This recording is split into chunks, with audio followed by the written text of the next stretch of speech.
I'm talking about spiritual bypassing, which is using spiritual practices and ideas as ways to avoid unresolved emotional issues, varying degrees of trauma, and psychological wounds. Because as especially since like there's been such a surge in various spiritual practices, especially in the past you know 10-15 years because of just media and all that. um, there is I've seen a lot of people use spiritual practices which should be like used in harmony with one's mental health as a way to like suppress their stuff that's going on in the name of growth.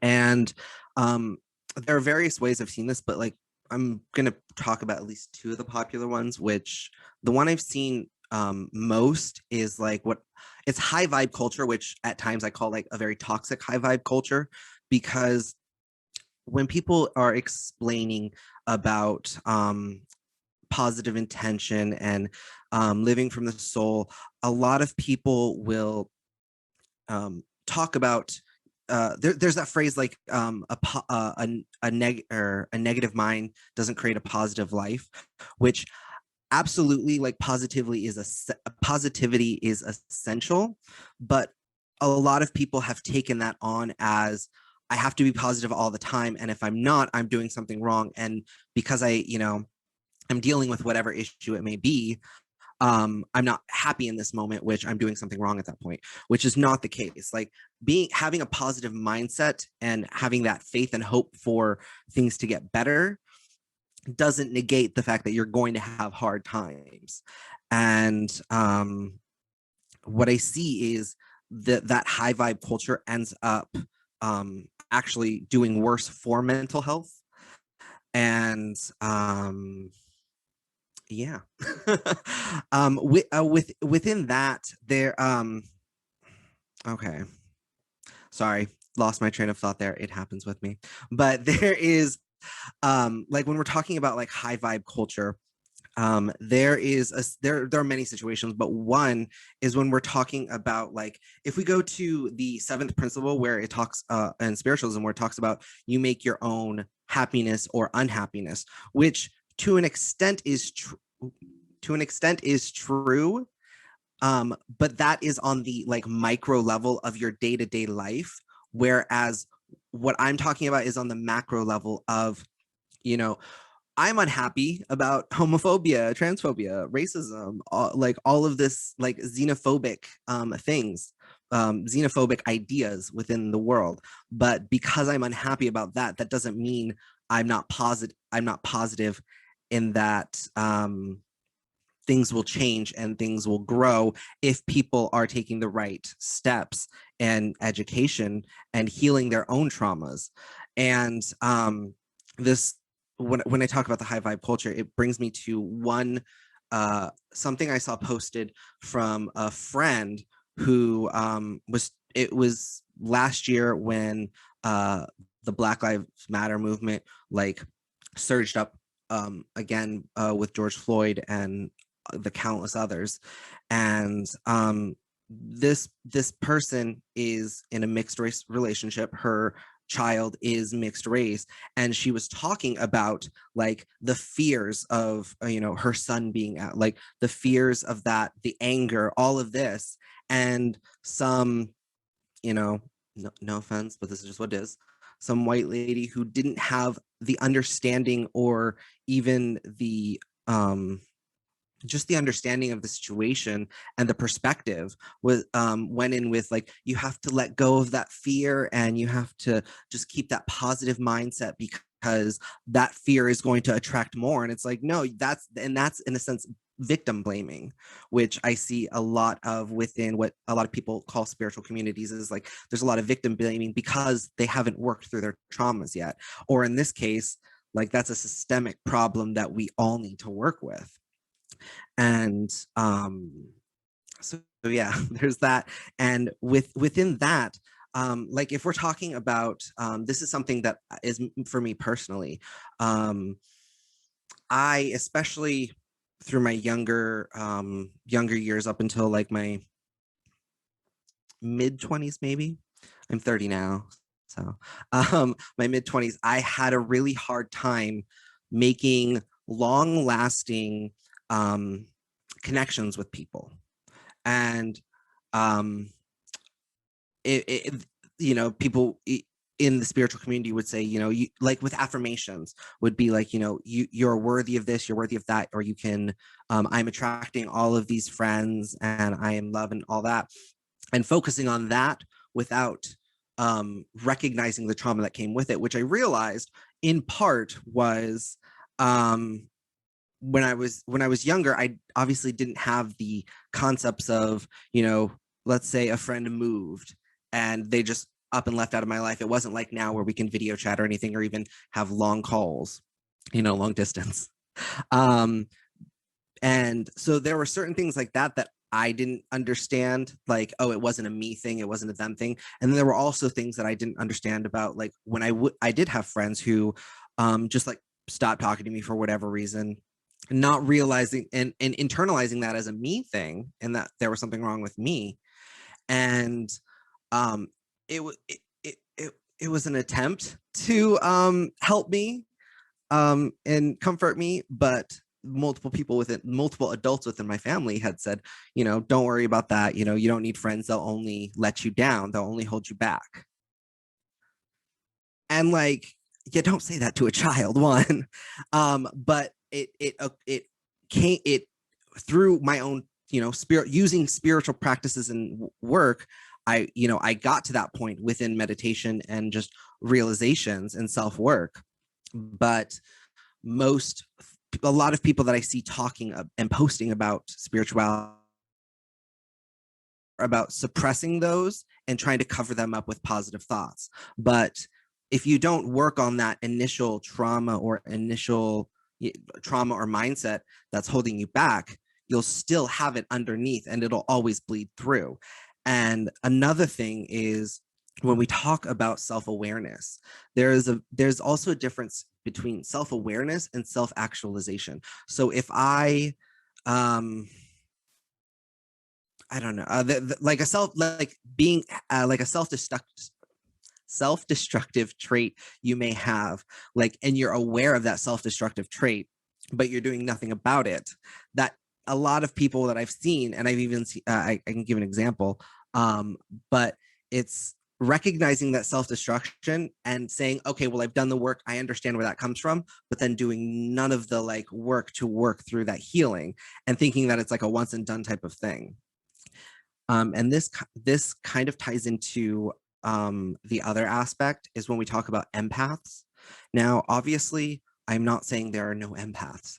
There are plenty of people who are empathic, but there's also people who confuse empathic with empathetic. And I see a lot more, especially in the past like 10 years, people calling themselves empaths. And not to say that there aren't people who are becoming aware of their empathic abilities or gifts, but what I've seen a lot of is people using that term and that idea of what an empath is to not work on their internal struggles that they're having. And instead of actually feeling the emotions of other people and feeling that presence, what's happening is they're being triggered. And I've actually seen this with multiple people, to where something happens that triggers them from a trauma they had at one point. And because they weren't in a space where they wanted to work with that, they instead projected that onto the person or situation as well, it's not me, I'm just picking that up, so I'm going to detach from that and distance myself from it, which again doesn't help with growth because there's no actual working on it. And I say I can give a couple examples because I had a friend who had called themselves an empath for a long time, and in conversation at one point they actually said, and it was something like she was doing laundry in her room and I was just there hanging out, and she was doing laundry, which in a sense puts you in it's very repetitive, and it can put you in a meditative state, which I've done that before. Like before readings, if I had laundry to do, I would just be folding it. If I've got a phone reading, I'm either pacing or like folding laundry or something, because like can't see me and it puts me in a meditative state. So you're fine. Anyway, little meditation tip if you like moving meditation. It's very repetitive and it works. Anyway, she was doing her laundry, separating it, folding it, and just blurts out like, I really come to realize that I wasn't feeling a lot of people's stuff. I was just projecting my own things.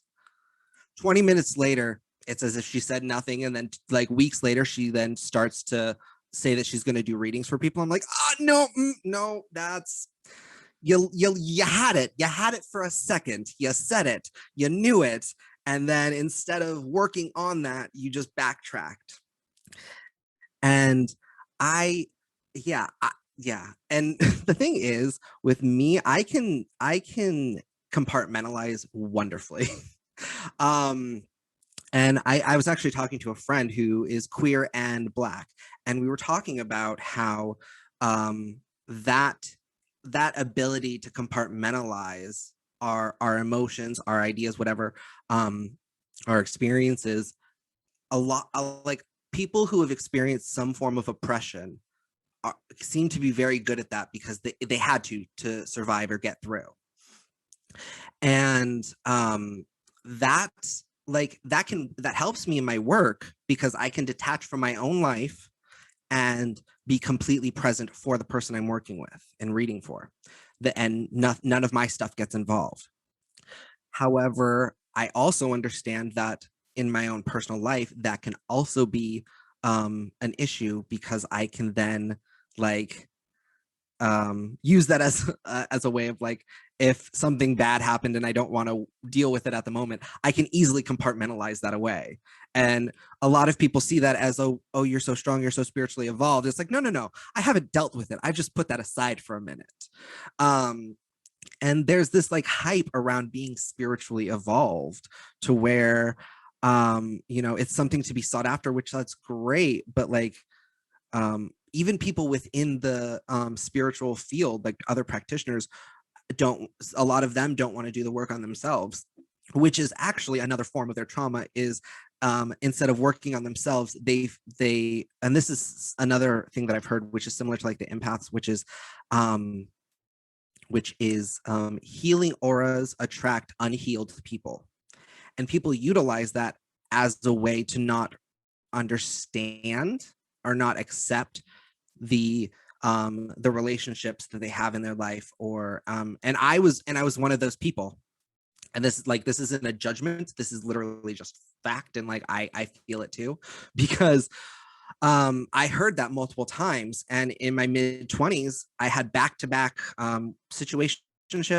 One situationship, which wasn't a relationship, but we weren't just friends, and then one right after that, which was we were dating, but they were both so toxic. And I had to come to the realization that it wasn't this idea, and I feel like that's something that people say to put themselves on a pedestal, is I have such a healing aura that I attract these people to help. But in my case, and many of the cases that I've seen, when people say that, it's really their unhealed trauma just matches well with the traumas of that other person. For instance, mine was very much from a young age, unintentionally being put on me that like my worth or my value wasn't as much as high as other people's. A fun little story of that was, and I just realized this, like this particular story, I realized that had a root in my issues like 2 weeks ago when I was talking to a friend. When we were younger, my sister is 13 months older than me. And when we were younger, I was not afraid of the dark. She was afraid of the dark. She was afraid someone was going to come through her window and kidnap her. So me being me, I guess, and her like having no empathy as a child, I guess, was like, I slept on her floor between her bed and her bed and the window for I'm not sure how long, because And this was her reasoning, but apparently I was completely fine with it, which was, if someone comes through that window, they'll take you because you're closer and I can run to the door. So again, that's one aspect of something that I internalized, of like, okay, my value is not too high with people. Obviously that wasn't her intention, and as an adult I'm sure she would disagree with that, or maybe she wouldn't, I don't know. Some people are just like, nope, I'm out. But that was something that, along with many other things that happened, that like saw myself as less, and like I needed to be there for people at the detriment of myself. And so in both of those relationships, it was completely about them. It was all about their issues, their traumas. If I had any, like dealing with any sort of anxiety or depression, that like that was not that was not their problem. And the second guy actually flat out told, oops, sorry, I don't know if that made a loud sound. The second guy actually told me, like, I have this and this I'm dealing with. I don't have time for someone else's stuff. So like, if you do, if you have something, like, I don't want to hear it, I can't hear it. And again, me being like wounded and broken in that moment, I was like, that's fine, totally fine, yeah, for sure, yeah. And when he would have these outbursts, he one time he actually said, like, you've never dealt with depression, you don't deal with anxiety, you don't know what it's like. And I'm like, actually I have, you just don't know because you said I wasn't allowed to talk about it. And again, that was fine for me at that point because I was so unhealed, and I had that toxic thought of healing auras attract unhealed people. So that was just the case for me. That was going to be my life. Turns out that's not true. Thankfully, I did a lot of work on myself in understanding the various aspects of why I felt the way I did, and um, didn't let that happen again. But and that kind of ties into like, and it kind of sounds like I'm victim blaming, to where I was traumatized, yet but I was still there. But it's more of a sense of, you are not responsible, just like I was not responsible for any trauma that I had experienced throughout my life. But the unfortunate fact of life is, while you're not responsible for the trauma you experience, you are responsible for the healing. That's not a fun realization to have, because like, they did this, why do I have to do all the work? um but and that does put you in a better place. And like, your spirituality can help you, because my spiritual practices did help me, in the sense of um meditation. When I talk about meditation and prayer, um a lot of people that I've seen talk about it will talk about how um they may have had an outburst, or they may have had a surge of whatever it was that they were triggered by, so that now they have to go in and center themselves. And but in their mind, centering themselves is just getting to happy thoughts and good places, and then moving on from that without doing any of the understanding of like what triggered me about that situation. Whereas like, in the begin, I call it prayer and meditation, because I mean, a lot of people do. I coined that phrase. Yeah, it's all me now. Um, when I talk about prayer and meditation, the first is like the intention. And I believe I talked about this the last time I spoke. But when talking about healing, it's that prayer or intention to heal and to understand, but not to expect just that prayer to be the work.